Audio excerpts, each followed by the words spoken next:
الحمد لله رب العالمين والصلاة والسلام على خاتم الأنبياء والمرسلين وعلى آله وصحبه ومن تبعهم بإحسان إلى يوم الدين أما بعد. وعن أبي هريرة رضي الله عنه قال قال رسول الله صلى الله عليه وسلم إن الله يرضى لكم ثلاثا ويكره لكم ثلاثا فيرضى لكم أن تعبدوه ولا تشركوا به شيئا وأن تعتصموا بحبل الله جميعا ولا تفرقوا ويكره لكم قيل وقال وكثرة السؤال وإضاعة المال أخرجه مسلم. محترم حضرات، یہ حدیث اس کے سمجھنے سے پہلے ایک ضروری بات آپ تمام حضرات کو سمجھنا ہے.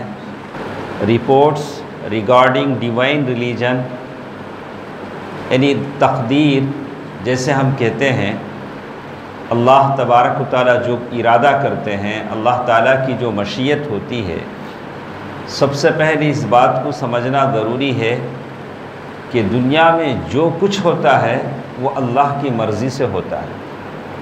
آپ اور ہم مسجد کو آئے ہیں، اللہ کی مرضی سے آئے. اگر کوئی اپنے بیڈ پر سوتا ہے، گھر میں فجر کی نماز نہیں پڑھتا ہے، تو وہ بھی اللہ کی مشیت سے سوتا ہے.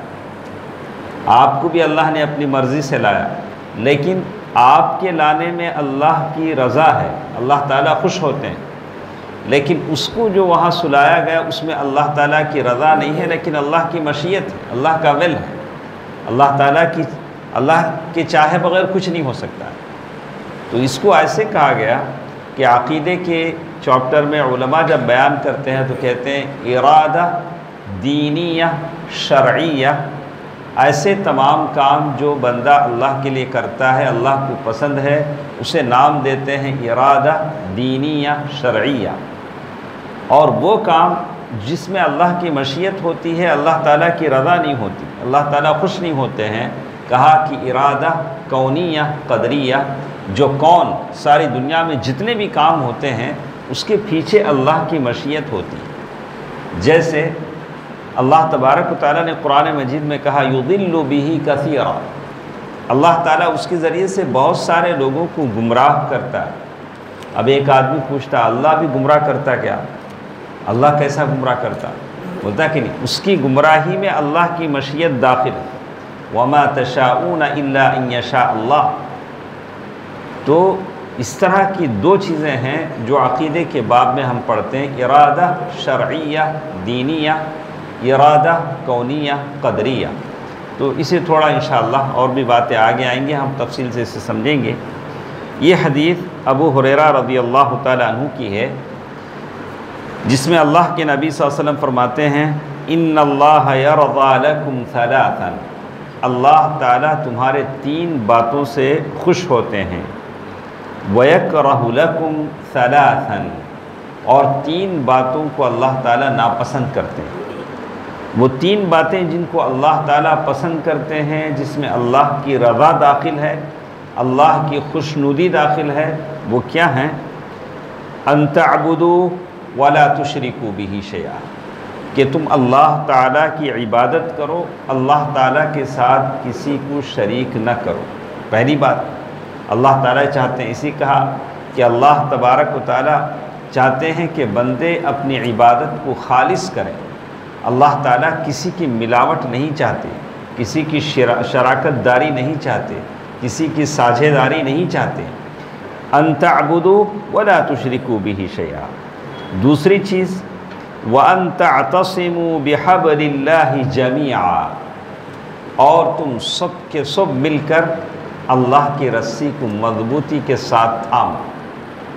ایک زمانہ ایسا تھا اس ملک میں حکومت اور سلطنت کے لیے لڑائیاں لڑی جاتی تھی. ہم لوگ پرانے اس میں پڑھتے ہیں کئی جنگیں ہوئی ہندوؤں کے بیچ میں، جس کو نام دیا گیا، بڑی بڑی کتابیں لکھی گئیں اور ان کے اپنے بیچ میں جنگیں ہوئی. لیکن جب مسلمانوں کا معاملہ آیا تو یہ سارے دشمن ایک ہو گئے اور جب بھی مسلمانوں کا معاملہ آتا ہے تو یہ کفر اور شرک آپس میں متحد ہو جاتے ہیں، ان کے بیچ کسی طرح کا کوئی بھید بھاؤ نہیں رہتا ہے، جبکہ اللہ تعالیٰ نے کہا کہ مسلمان یکجا ہو جائیں، مسلمان جڑ جائیں، مسلمان آپس میں مل جائیں، یہ ٹکڑوں ٹکڑوں میں جماعتوں میں نہ بٹیں۔ وَلَا تَهِنُوا، جیسے اللہ تعالیٰ نے کہا کہ تم اگر ٹکڑوں میں بٹ جاؤ گے فَتَفْشَلُوا وَتَذْهَبَ رِيحُكُمْ، تمہاری طاقت کمزور ہو جائے گی۔ تو اللہ تعالیٰ نے یہی کہا وَتَعْتَصِمُوا بِحَبْلِ اللَّهِ جَمِيعًا، اللہ تعالیٰ کی رسی کو مضبوطی کے ساتھ تھام لو۔ حبل اللہ قرآن مجید، یہ شریعت، اس کو آپ مضبوطی کے ساتھ پکڑ لیں۔ وَلَا تَفَرَّقُوا، اور فرقوں میں نہ بٹیں، جماعتوں میں نہ بٹیں۔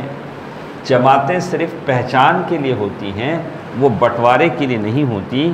اور اسی طرح کہا 3 باتیں ایسی ہیں جسے اللہ تعالیٰ ناپسند بھی کرتے ہیں۔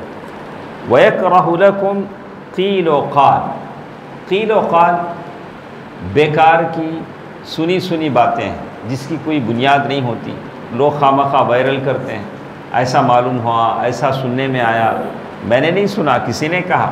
اللہ تعالیٰ اسے ناپسند کرتے ہیں کہ آپ بنا تحقیق کیے جو باتیں آپ سنتے جاتے ہیں اسے وائرل کرتے جاتے ہیں۔ وَيَكْرَهُ لَكُمْ قِيلُ وَقَالُ، وَيَكْرَهُ لَكُمْ قِيلُ وَقَالُ وَكَثْرَةُ السُّؤَالِ، اللہ تعالیٰ اسے بھی ناپسند کرتے ہیں کہ آپ زیادہ سے زیادہ سوالات کریں۔ تو صحابہ کرام اللہ کے نبی صلی اللہ علیہ وسلم سے کم سوال کرتے تھے۔ اللہ کا حکم ہے فَاسْأَلُوا أَهْلَ الذِّكْرِ إِن كُنتُمْ لَا تَعْلَمُونَ، اگر کوئی بات نہیں جانتے ہو تو علم والوں سے پوچھ لو تاکہ تمہارے علم میں اضافہ ہو جائے، لیکن ویسے سوالات کرنے چاہیے جس سے آپ کو فائدہ ہو، دین کا فائدہ ہو، جس سے آپ عمل کر سکیں۔ جو آپ عمل کرنے کے نہیں ہیں، بیکار سوالات ایسے نہیں کریں۔ جیسے اللہ کے نبی صلی اللہ علیہ وسلم کے پاس ایک صحابی آئے، کہا یا رسول اللہ فَأَيْنَ أَبِي، آ کر کہا اللہ کے رسول بتائیے کہ میرے ابا کہاں ہے۔ ایک سوال تھا، اللہ کے نبی صلی اللہ علیہ وسلم کے سامنے آئے، بولے اللہ کے رسول صلی اللہ علیہ وسلم بتائیے کہ میرے ابا کہاں ہے، جنت میں ہے کہ جہنم میں؟ تو اللہ کے نبی صلی اللہ علیہ وسلم نے اس کا جواب دیا ابی بابو کا فی النار۔ تو ایسے سوالات جس سے آپ، جیسے کوئی سوال کرتا بغیر ٹوپی کے نماز پڑھ سکتے کیا؟ ارے جب سے پیدا ہو تب سے سوال کر ہی رہا ہے۔ علماء اس کا جواب دیتے ہیں ارے اس کا تعلق ہی نہیں نماز سے، ہاں ٹوپی کا تعلق نماز سے نہیں ہے۔ تو لیکن جب بھی علماء کی مجلس بیٹھتی ہے سوال ضرور کرتا ہے، اگر کوئی پہن لیتا ہے تو اچھا ہے، اگر کوئی نہیں پہنتا ہے تو اسے اعتراض کا جواب نہیں ہے۔ تو بہرحال تو یہاں کہا گیا وَكَثْرَةُ السُّؤَالِ، زیادہ سوال آدمی نہ کرے، اور کہا وَإِضَاعَةَ الْمَالِ، مال ضائع نہ کرے۔ مال اللہ کی امانت ہے جو اللہ نے آپ کے سپرد کی۔ بچوں کے حوالے مال کر دینا کہ بچے ضائع کریں، اعلیٰ سے اعلیٰ قسم کی مہنگی گاڑیاں، مہنگے موبائل یا مہنگا لباس یا کوئی ایسی چیز جسے بچے ضائع کر دیتے ہیں ان کے حوالے کر دینا، قرآن نے منع کیا ہے کہ اپنا مال ان کو مت دو جو ابھی ایسے ہیں جن کی عقلیں پختہ نہیں ہوئی۔ تو یہ بھی مال کے ضائع کرنے میں آتا ہے۔ اگر اللہ نے آپ کو مال دیا ہے تو اس مال کی حفاظت کریں، یہ اللہ کی امانت ہے، اور مال اللہ اس لیے دیتا ہے کہ وہ اس کے ذریعے سے جنت خریدی جائے اور آپ کی جو ضروریات ہیں اس پر مال خرچ کیا جائے۔ تو یہ چند باتیں تھیں جو اس حدیث میں ہمیں ملتی ہیں، اور سب سے پہلی چیز اللہ تعالیٰ نے کہا ان تعبد اللہ، اللہ تعالیٰ کی ہم عبادت کریں، اللہ تعالیٰ کے ساتھ کسی کو شریک نہ کریں۔ یہی ارادہ شرعیہ دینیہ ہے جس میں اللہ تعالیٰ کی رضا داخل ہوتی ہے، اللہ تعالیٰ اس سے خوش ہوتے ہیں۔ اللہ تعالیٰ سے دعا ہے کہ اللہ تعالیٰ جن باتوں کو پسند کرتے ہیں اسے کرنے، جن باتوں کو ناپسند کرتے ہیں اس سے رکنے کی توفیق دے، آمین۔ والسلام علیکم ورحمۃ اللہ وبرکاتہ۔